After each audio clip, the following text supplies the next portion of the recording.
नमस्कार दोस्तों, welcome back. आज हम देखेंगे सबसे इम्पोर्टेंट टॉपिक भारत का संवैधानिक विकास 1858 से लेकर 1935 तक। इस क्रम में कैसे कैसे संवैधानिक डेवलपमेंट हुए, कॉन्स्टिट्यूशनल डेवलपमेंट कैसे हुआ 1858 से लेकर 1935 के बीच तक। इसमें सबसे पहले है 1858 का भारत शासन अधिनियम। 1858 का भारत शासन अधिनियम जो कि 1857 के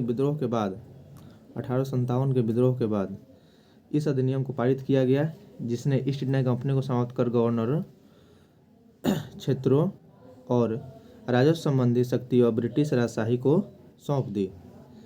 भारत का शासन सीधे महारानी विक्टोरिया के अधीन चला गया। 1857 के जानते हैं क्रांति हुआ था, उसके बाद ये अधिनियम पारित किया गया था 1858 वाला, जिसमें गवर्नर क्षेत्रों और राजस्व संबंधी शक्तियाँ ब्रिटिश राजशाही को सौंप दी गई है। जो भी आपका रेवेन्यू वो लोग कलेक्ट करते थे, उससे रिलेटेड जो भी पावर था वो ब्रिटिश राजशाही को सौंप दी। भारत का शासन सीधे महारानी विक्टोरिया के अधीन चला गया। गवर्नर जनरल का पदनाम बदलकर भारत का वायसराय करते हुए उसने भारत के ब्रिटिश ताज का प्रत्यक्ष प्रतिनिधि बनाया गया। लॉर्ड कैनिंग भारत के प्रथम वायसराय बने। आप जानते हैं कि लॉर्ड कैनिंग को भारत का प्रथम वायसराय बनाया गया था। तो इसमें आपको ध्यान देने वाली बातें हैं कि ये राजस्व संबंधी शक्तियाँ जो ब्रिटिश राजशाही को सौंप दी गई और गवर्नर जनरल का पदनाम जो है बदल दिया गया। भारत का वायसराय और पदनाम बदलकर भारत का वायसराय करते हुए उसे भारत में ब्रिटिश ताज का प्रत्यक्ष प्रतिनिधि बनाया गया, जो कि लॉर्ड कैनिंग भारत के प्रथम वायसराय बने। कोर्ट ऑफ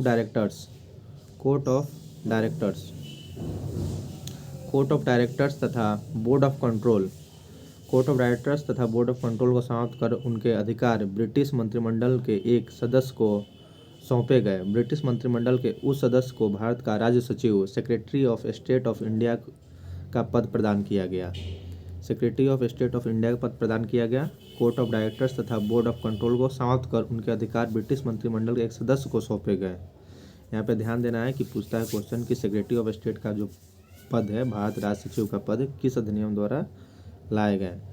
तो ये आपका 1858 के अकॉर्डिंग लाया गया है, 1858 के एक्ट के थ्रू। फिर उसका अगला मेजर पॉइंट है भारत राज्य सचिव की सहायता के लिए 15 सदस्यीय भारत परिषद का गठन किया गया। जो सेक्रेटरी बने थे उनके 15 सदस्यीय भारत परिषद का गठन किया गया, जिसके सदस्यों भारत सचिव सहित को वेतन भारतीय राजस्व से दिया जाना था। 15 सदस्यीय था भारत परिषद का गठन किया गया, जिसके सदस्य भारत सचिव सहित को वेतन भारतीय राजस्व से दिया जाना था। इस 15 सदस्यीय परिषद व भारत सचिव के वेतन को भारतीय राजस्व से देना तय किया गया, लेकिन इनका संचालन लंदन से होता था। कंट्रोलिंग पावर आप जानते हैं कि ब्रिटिश राजशाही के पास चला गया था, महारानी के पास, और हमारे सेक्रेटरी जनरल के 15 सदस्यीय परिषद बनाया गया और जिसका वेतन भारतीय राजस्व से देना तय किया गया, लेकिन इनका संचालन लंदन से होता था। तो ये कुछ अहम पॉइंट है जो आपको ध्यान रखना है। फिर आगे है कि भारत सचिव की परिषद एक निगमित निकाय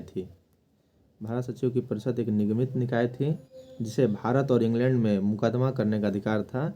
इस पर भी मुकदमा हो सकता था। तो ये कुछ मेजर पॉइंट है जो आप देख सकते हैं। 1858 का भारत शासन अधिनियम में आप देख लीजिए यहाँ पे कि गवर्नर क्षेत्रों और राजस्व संबंधी शक्तियाँ ब्रिटिश राजशाही को सौंप दी गई है। फिर आपका महारानी विक्टोरिया के अधीन चला गया है। आपका यहाँ पे शासन प्रत्यक्ष प्रतिनिधि बनाया गया है। लॉर्ड कैनिंग को भारत का प्रथम वायसराय बनाया गया। Court of directors, board of control को समाप्त कर दिया गया था। ठीक है। फिर भारत राज्य सचिव की सहायता के लिए 15 सदस्यीय एक टीम बनी थी। भारत सचिव सहित वेतन राजस्व से दिया जाना था। ये मुख्य बातें हैं। 15 सदस्यीय परिषद और भारत सचिव के वेतन को भारतीय राजस्व से देना तय किया गया, लेकिन इनका संचालन लंदन से होता था। भारत सचिव की परिषद एक निगमित निकाय थी, जिसे भारत और इंग्लैंड में मुकदमा करने का अधिकार था। इस पर भी मुकदमा हो सकता था। इसके आगे हम लोग देखेंगे 1861 का भारतीय परिषद अधिनियम। इससे भी बहुत सारे क्वेश्चन एग्जाम में आते हैं, देखने को मिलते हैं, और आप इसको बहुत ही अच्छे से ध्यान देके इसको अच्छे से 1861 अधिनियम को ध्यान देके समझिए। भारतीय परिषद अधिनियम 1861 भारत के संवैधानिक इतिहास में एक महत्वपूर्ण घटना है, क्योंकि इसके द्वारा भारत सरकार की मंत्रिमंडलीय व्यवस्था की नींव रखी गई। इस अधिनियम के प्रमुख प्रावधान निम्नलिखित थे। तो इसके जो मेन पॉइंट है उसको आप देखिए। इस अधिनियम द्वारा कार्यकारी परिषद के सदस्यों की संख्या 4 से बढ़ाकर 5 कर दी गई। इस अधिनियम द्वारा कितनी कर दी गई? सदस्यों की संख्या जो एग्जीक्यूटिव मेंबर थे उसके 4 से बढ़ाकर 5 कर दी गई। इसमें 3 सदस्य प्रशासनिक सेवा के होते थे, जिनका भारत में रहकर कार्य करने का 10 वर्ष का अनुभव होना चाहिए। 4 में से जो 4 से बढ़ाकर 5 कर दी गई, जिसमें से 3 सदस्य जो थे वो प्रशासनिक सेवा के होते थे, जिनका भारत में रहकर कार्य करने का 10 वर्ष का अनुभव होना आवश्यक था। शेष दो सदस्यों में एक को 5 वर्ष का विधि संबंधी अनुभव प्राप्त होना आवश्यक था। तो इसमें ध्यान दीजिए कि एग्जीक्यूटिव जो आपका काउंसिल था उसमें 4 से बढ़ाकर 5 कर दी गई, जिसमें से 5 में से 3 जो थे वो प्रशासनिक सेवा के होते थे, एडमिनिस्ट्रेटिव पावर से जिनको अनुभव प्राप्त था, जिनको भारत में रहकर कार्य करने का 10 वर्ष का अनुभव होना आवश्यक था। शेष 2 सदस्यों में से एक को 5 वर्ष का विधि संबंधी अनुभव प्राप्त होना चाहिए। एक को 5 वर्ष का विधि संबंधी अनुभव प्राप्त होना चाहिए। ये सबसे इम्पोर्टेंट पॉइंट है। और इसमें हम आगे देखते हैं कि वायसराय की विधान परिषद में न्यूनतम 6 और अधिकतम 12 अतिरिक्त मनोनीत सदस्यों का प्रावधान किया गया था। वायसराय की विधान परिषद में न्यूनतम 6 और अधिकतम 12 अतिरिक्त मनोनीत सदस्यों का प्रावधान किया गया था।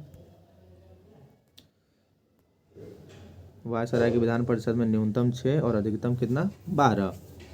उनमें से कम आधे सदस्यों को गैर सरकारी होना आवश्यक था, किंतु इनकी शक्तियाँ विधि निर्माण तक सीमित होता था। इनकी शक्तियाँ जो थी वो आपका जो रूल मेकिंग होता है जिससे पार्लियामेंट में बनता है उसमें लिमिटेड थी। 1862 में अगला पॉइंट है कि 1862 में लॉर्ड कैनिंग ने तीन भारतीयों बनारस के राजा, फिर है पटियाला के महाराजा और सर दिनकर राव को विधान परिषद में मनोनीत किया गया। ये तीनों नाम डायरेक्ट आपके एग्जाम में आता है, जिसमें एलिमिनेट करने के लिए भी दे सकता है किसी और का नाम ऐड करके। तो 1862 में लॉर्ड कैनिंग ने, और ये भी पूछता है किसके द्वारा नियुक्त किया गया था, 1861 के तहत 1862 में लॉर्ड कैनिंग ने 3 भारतीय बनारस के राजा को और पटियाला के महाराजा और सर दिनकर राव को विधान परिषद में मनोनीत किया। वायसराय को विधानसभा में भारतीयों के नाम निर्दिष्ट करने की शक्ति प्रदान की गई। यह राज सचिव के नियंत्रण तथा निरीक्षण में कार्य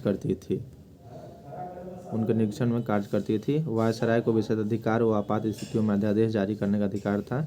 ये क्वेश्चन भी पूछता है किस एक्ट के थ्रू अध्यादेश दिया गया, जारी करने का अधिकार था 1861 एक्ट के तहत, और इनको विशेषाधिकार भी दिया गया। आपात स्थिति में ध्यान दीजिए कि आपात स्थिति में अध्यादेश जारी करने का अधिकार दिया गया था, जो कि इनके लिए सबसे अहम पॉइंट था। अगला पॉइंट हम देखते हैं इसमें कि वायसराय को आवश्यक नियम एवं आदेश जारी करने की शक्ति प्रदान की गई, जिसके तहत लॉर्ड कैनिंग ने भारतीय शासन में पहली बार विभागीय प्रणाली पोर्टोफोलियो, जो कि एग्जाम में क्वेश्चन पूछता है पोर्टोफोलियो से रिलेटेड कि किसने जारी किया, तो आपका 1861 एक्ट के तहत जारी किया गया है। लॉर्ड कैनिंग ने भारत शासन में पहली बार पोर्टोफोलियो सिस्टम जारी किया। तो इसको एग्जाम के लिए ओरिएंटेड ध्यान रखिएगा। इस अधिनियम ने बम्बई और मद्रास प्रेसिडेंसियों को कानून बनाने की शक्ति वापस देकर विकेंद्रीकरण करने की प्रक्रिया शुरू कर दी। इस अधिनियम ने बम्बई और मद्रास प्रेसिडेंसियों को कानून बनाने की शक्ति वापस देकर विकेंद्रीकरण की प्रक्रिया शुरुआत कर दी। आप जानते हैं कि हमारा जो सिस्टम है, फेडरल सिस्टम है, उसमें सबसे अहम बात है कि विकेंद्रीकरण की जो प्रक्रिया होती है उसमें पावर को डिसेंट्रलाइज किया जाता है, यानी कि पावर को डिस्ट्रीब्यूट किया जाता है। सारे पावर सेंट्रल अपने पास नहीं रखते हैं। जैसे कि कुछ पावर स्टेट को है, कुछ पावर सेंट्रल गवर्नमेंट को है, कुछ पावर नीचे आपके पंचायती संस्थान को दिए गए हैं। तो पावर को डिसेंट्रलाइज किया गया, और ये एक तरह से लोकतांत्रिक देश में जो भी आपका लोकतांत्रिक देश है, डेमोक्रेटिक कंट्री में, ये इम्पोर्टेंट पॉइंट होता है कि पावर को एक जगह ना रख के उसे डिसेंट्रलाइज किया जाए।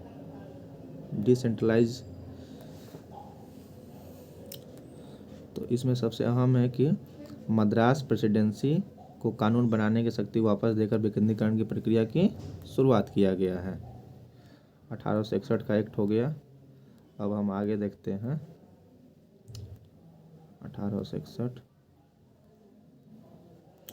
1861 के बाद हम देखेंगे 1909 मार्ले मिंटो सुधार अधिनियम। 1909 का भारत परिषद अधिनियम मार्ले मिंटो सुधार।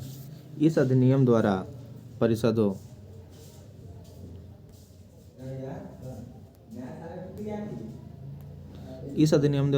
व उनके कार्यक्षेत्रों का अधिक विस्तार किया गया और उन्हें प्रातिनिधिक एवं प्रभावी बनाने के लिए उपाय किए गए। इस अधिनियम की मुख्य विशेषताएं निम्नलिखित हैं। इसके क्या क्या इंपॉर्टेंट फीचर है वो आप देखिए। केंद्रीय विधान परिषद में सरकारी सदस्यों के बहुमत की व्यवस्था रखी गई, तो प्रांतीय विधान परिषदों में गैर सरकारी सदस्यों के बहुमत की व्यवस्था थी। केंद्रीय विधान परिषद में सरकारी सदस्यों के बहुमत की व्यवस्था की गई, मेजोरिटी की व्यवस्था की गई, तो प्रांतीय विधान परिषदों में गैर सरकारी सदस्यों के बहुमत की व्यवस्था थी। दोनों में मैक्सिमम मेजोरिटी पावर लाया गया। सत्येंद्र नाथ प्रसाद सिन्हा वायसराय की कार्यकारिणी परिषद में नियुक्त होने वाले प्रथम भारतीय विधि सदस्य थे। ये एग्जाम में क्वेश्चन आता भी है और पूछा हुआ भी क्वेश्चन है। सत्येंद्र प्रसाद सिन्हा वायसराय की कार्यकारिणी परिषद में नियुक्त होने वाले प्रथम भारतीय विधि सदस्य थे। विधान परिषद के सदस्यों को अंतिम रूप से बजट स्वीकार करने से पूर्व बजट पर वाद विवाद करने तथा प्रस्ताव पारित करने का अधिकार दिया गया। सदस्यों को सार्वजनिक हित से संबंधित विषयों की विवेचना करने और प्रस्ताव पारित करने का अधिकार प्रदान किया गया। इसके तहत यहाँ पे सबसे इम्पोर्टेंट चीज़ है कि विधान परिषद के सदस्यों को अंतिम रूप से बजट स्वीकार करने से पूर्व बजट पर वाद विवाद, यानी कि इस पे जो भी आपको डिस्कस करना है, जो कि अभी के टाइम में होता भी है, सदस्यों को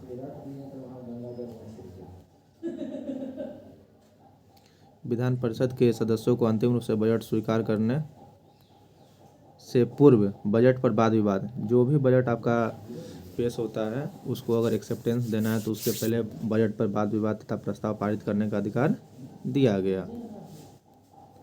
सदस्यों को सार्वजनिक हित से संबंधित विषयों की विवेचना करने और प्रस्ताव पारित करने का अधिकार प्रदान किया गया। इसके तहत जाति, वर्ग, धर्म आदि के आधार पर पृथक निर्वाचन प्रणाली अपनाई गई, जो कि एग्जाम में क्वेश्चन आता भी है। किसके आधार पर प्रणाली अपनाई गई है, तो 1909 एक्ट के तहत पूछता है कि जाति, वर्ग, धर्म आदि के आधार पर पृथक निर्वाचन, सबसे इम्पोर्टेंट टर्म है, पृथक निर्वाचन प्रणाली अपनाई गई, जिसमें presidency, corporation, chamber of commerce तथा जमींदारी को पृथक प्रतिनिधित्व दिया गया। तो इसमें सेपरेशन में किसको किसको पावर दिया गया है, आप ध्यान दीजिए। यहाँ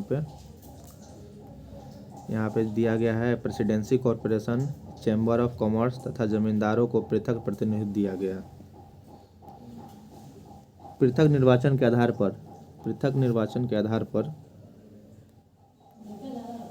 मुस्लिमों के लिए, ध्यान दीजिए, 1909 के एक्ट में सबसे इम्पोर्टेंट चीज़ है कि मुस्लिमों के लिए सांप्रदायिक प्रतिनिधित्व का प्रावधान, जिसके अंतर्गत मुस्लिम सदस्यों का चुनाव मुस्लिम मतदाता ही कर सकते हैं। इसमें केवल मुस्लिमों के लिए दिया गया था, बाकी सबको आगे 1919 में दिया गया। तो 1909 में केवल मुस्लिम को दिया गया है, ध्यान रखिए। और सबसे इम्पोर्टेंट पॉइंट इसका जो है, गांधी जी ने इस एक्ट को सर्वस्व नाश करने वाला एक्ट कहा था। गांधी जी, हालांकि आप लोग जानते हैं कि इससे बहुत ज़्यादा संतुष्ट नहीं थे, तो सर्वस्व नाश करने वाला एक्ट कहा।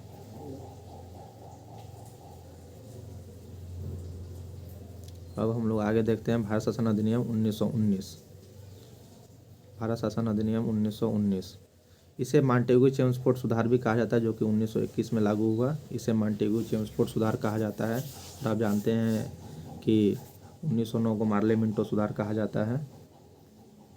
केंद्र में द्विसदनीय व्यवस्था लागू की गई, जिसके अंतर्गत केंद्रीय विधान परिषद और राज्य परिषद का गठन किया गया।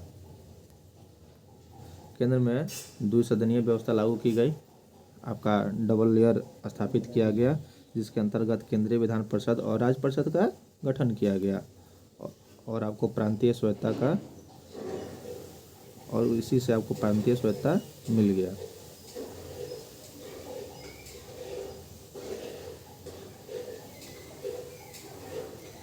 केंद्रीय विधान परिषद और राज्य परिषद का गठन किया गया। आगे है इसके 1919 में सबसे इम्पोर्टेंट पॉइंट है कि केंद्रीय और प्रांतीय विषयों की सूची की पहचान, उन्हें पृथक कर राज्यों पर केंद्रीय नियंत्रण कम किया गया। केंद्रीय और प्रांतीय विषयों की सूची की पहचान एवं उन्हें पृथक कर राज्यों पर केंद्रीय नियंत्रण कम किया गया। प्रांतों में द्वैध शासन प्रणाली की शुरुआत हुई। 1919 में जो है द्वैध शासन प्रणाली की शुरुआत हो गया। प्रांतीय विषयों को 2 भागों में बांटा गया, आरक्षित और हस्तांतरित। आरक्षित विषय में भूमि कर, वित्त, न्याय, पुलिस, पेंशन, समाचार पत्र, कारखाने आदि सेवाएं शामिल थे। इसको एक बार ध्यान दे लीजिए कि प्रांतीय विषयों में 2 भागों में बांटा गया था, आरक्षित और हस्तांतरित। आरक्षित विषय में कौन कौन थे? जो रिजर्व कैटेगरी में थे, भूमि, वित्त, न्याय, पुलिस, पेंशन, समाचार पत्र, कारखाने। जबकि हस्तांतरित सूची में शिक्षा, स्वास्थ्य, कृषि, सार्वजनिक निर्माण विभाग, स्थानीय स्वायत्त शासन जैसे विषय थे। उसका अगला पॉइंट है 1919 के एक्ट का आरक्षित विषय। आरक्षित विषयों पर गवर्नर कार्यपालिका परिषद की सहायता से शासन करता है, जो विधान परिषद के प्रति उत्तरदायी नहीं थी। शासन की इस दोहरी व्यवस्था को द्वैध शासन व्यवस्था कहा जाता है। यहीं से आपको क्वेश्चन आता है कि द्वैध शासन व्यवस्था किसमें लाया गया? तो 1919 में। आरक्षित विषयों पर गवर्नर कार्यपालिका परिषद की सहायता से शासन करता था, जो विधान परिषद के प्रति उत्तरदायी नहीं थी। शासन की इस दोहरी व्यवस्था को द्वैध शासन कहा गया। इस अधिनियम ने पहली बार देश में द्विसदनीय व्यवस्था और प्रत्यक्ष निर्वाचन की व्यवस्था प्रारंभ की। वायसराय की कार्यकारी परिषद में 6 सदस्यों में से कमांडर इन चीफ को छोड़कर 3 सदस्यों का भारतीय होना आवश्यक था। वायसराय की कार्यकारी परिषद के 6 सदस्यों में से कमांडर इन चीफ को छोड़कर 3 सदस्यों का भारतीय होना आवश्यक था। ये भी एग्जाम में क्वेश्चन आता है, आप ध्यान दे लीजिए इस पे कि वायसराय की कार्यकारी परिषद के 6 सदस्यों में से कमांडर इन चीफ को छोड़कर 3 सदस्यों का भारतीय होना आवश्यक था। पृथक निर्वाचन मंडल का विस्तार किया गया मुसलमानों के साथ। देखिए ध्यान से कि आपको 1909 में मुस्लिमों को दिया गया था, जहाँ पे पृथक निर्वाचन का अधिकार, वहीं पे मुसलमानों के साथ साथ अब सिख, 1919 में सिख भी ऐड हो रहा है, भारतीय ईसाई भी, यूरोपियन और एंग्लो इंडियन के लिए भी पृथक निर्वाचन की व्यवस्था की गई। संपत्ति कर या शिक्षा के आधार पर सीमित संख्या में लोगों को मताधिकार प्रदान किया गया। संपत्ति कर या शिक्षा के आधार पर सीमित संख्या में लोगों को मताधिकार प्रदान किया गया। पहली बार, सबसे इम्पोर्टेंट पॉइंट, कि पहली बार केंद्रीय बजट को राज्य बजट से अलग कर दिया गया।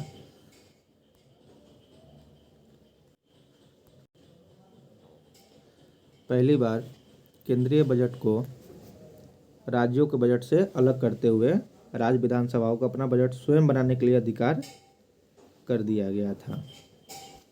इसके तहत एक वैधानिक आयोग का गठन किया गया, जिसका कार्य 10 वर्ष के बाद जांच की अपनी रिपोर्ट प्रस्तुत करना था। यहाँ पे देखिए कि 1919 में पहली बार केंद्रीय बजट को राज्यों के बजट से अलग कर दिया गया था। बजट से रिलेटेड एक क्वेश्चन आपका 1919 से यहाँ से हुआ, और इसके पहले हम लोग देखे थे